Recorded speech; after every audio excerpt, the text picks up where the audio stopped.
This lesson is on factoring trinomials when a is greater than 1. So we just finished talking about factoring trinomials when a was 1. And in that, we looked for numbers that multiplied to c that added or subtracted to b. In this case, we're looking for numbers that multiply to a times c that add to b. So remember that 2 times 4 is 8. So I'm looking for numbers that multiply to 8 that add to 9. So these are going to get a little bit more complicated. And back when I learned how to factor, we had to do a guess and check option. And guessing and checking was pretty brutal because I had to list factors of 2 and then factors of 4. And this one's not so bad because we know that the signs are the same and they're both plus. But I would have to check using 1 and 2. And then using plus 1 and plus 4, or 1x plus 4, 2x plus 1, or 1x plus 2, 2x plus 2. So this one had 3 different options using 1 and 2, and then with 1 and 4, and then switching around the order, and then with 2 and 2. So then I would have to FOIL all of these out and see which one ended up back here. Pretty excruciating. So instead, there is this great thing called tic-tac-toe factoring, and you will see this taught other ways by other instructors. So if you find that you don't like the tic-tac-toe method, I would Google the AC method, which is another way for you to do it. I'm not going to show you that way because I don't like it. I like this way, and so that's what you get. So when you do the tic-tac-toe, you're going to take your first term, your ax squared term, so 2x squared in this case, and you're going to take your c term, your last one, and if it's a negative, you would keep that negative on there. This one is not. I'm going to multiply those together to get whatever goes here. So 2 times 4 is 8, and then still x squared. The only one I haven't used yet is this 9x. That goes down here. Again, if you have a negative on it, you would leave the negative down here. So before we talked about numbers that multiplied to 8 that added to 9. That's what this is too. So this is a way to help you organize that method. Numbers that multiply to 8 are 1 and 8 or 2 and 4. Remember, I want them to add to 9. And again, I'm always looking at this to see if they add or subtract. They're going to add to 9, 1 and 8. So this is going to be a 1x and an 8x. So the way that this tic-tac-toe works is these two should multiply to this and then add to this. And then whenever I place values here, they should always work out to multiply.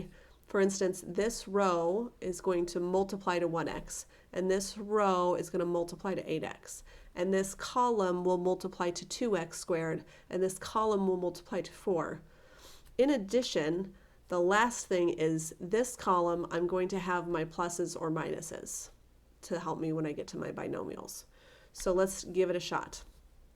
I'm looking at the value of 1x. Which numbers would multiply to 1x? Only 1x times 1. That's the only thing that would work. So these numbers have to be 1x and 1. The 1x would have to go here because x would go into x squared. The 1 would go here. This value is positive, so this is a plus. Same thing here, I'm looking for numbers that multiply to 8. So numbers that multiply to 8 are 1 and 8 or 2 and 4. Remember, they also have to work this way. So I'm going to look at this column and say 1x times what value would give me 2x squared? This must be 2x in order for these to multiply to 2x squared. Just like this must be a 4 to take 4 times 1 to get 4, and it's positive. And it should also multiply this way. 2x times 4 is 8x. Once I've verified that everything multiplies to the correct row and column, then I'm going to circle my diagonals. So 2x plus 1 and 1x plus 4. 2x plus 1, 1x plus 4 is my factorization. So that was one of the ones that I listed on the previous page, but I don't like doing the guess and check method. Let's try another one. I'm going to take my first term, my ax squared, and put it here. I'm going to take my last term and put it here, and then I'm going to multiply these two. 9 times 4 is 36. and this one will always have an x squared. My minus 13x goes down here in the box. So now I'm looking for numbers that multiply to 36. Again, you can list them out if you want. 1 and 36, 2 and 18, 3 and 12, 4 and 9, etc. I need them to add to negative 13. So I've found them right here. These would add to negative 13.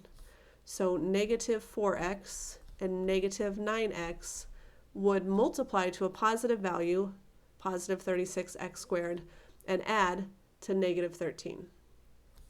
And now I'm looking for numbers here that are going to multiply correctly.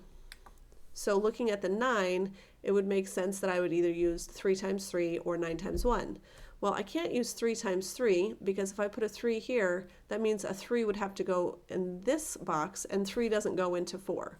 So I'm going to use 9x and 1, but I need it to be negative 9, so this is going to be a minus 1.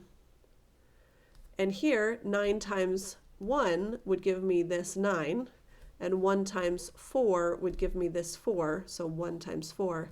Again, a negative times a negative would give me this positive, and we know it has to be negative if this is negative.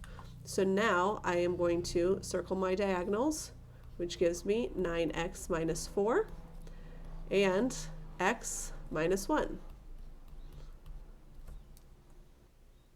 This is the last one I'm going to do with you, and then you're going to try a few on your own.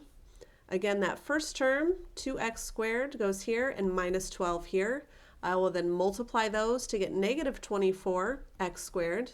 My minus 5x goes down here. So now I'm looking for numbers that are multiplied to negative 24. Now that should automatically tell me that I've got 1 plus and 1 minus to multiply to a negative. But also remember that this sign is what tells me that they're going to subtract to 5.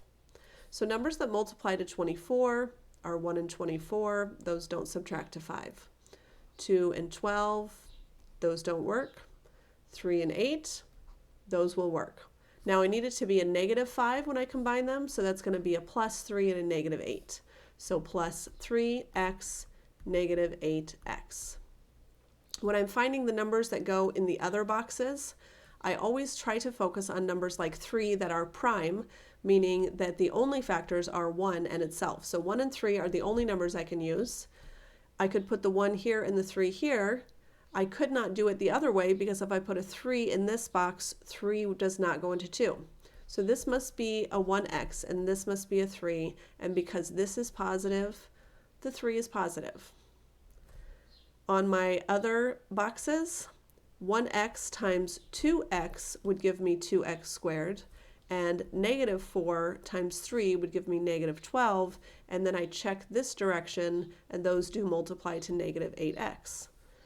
And I would then be left with 2x plus 3 and x minus 4.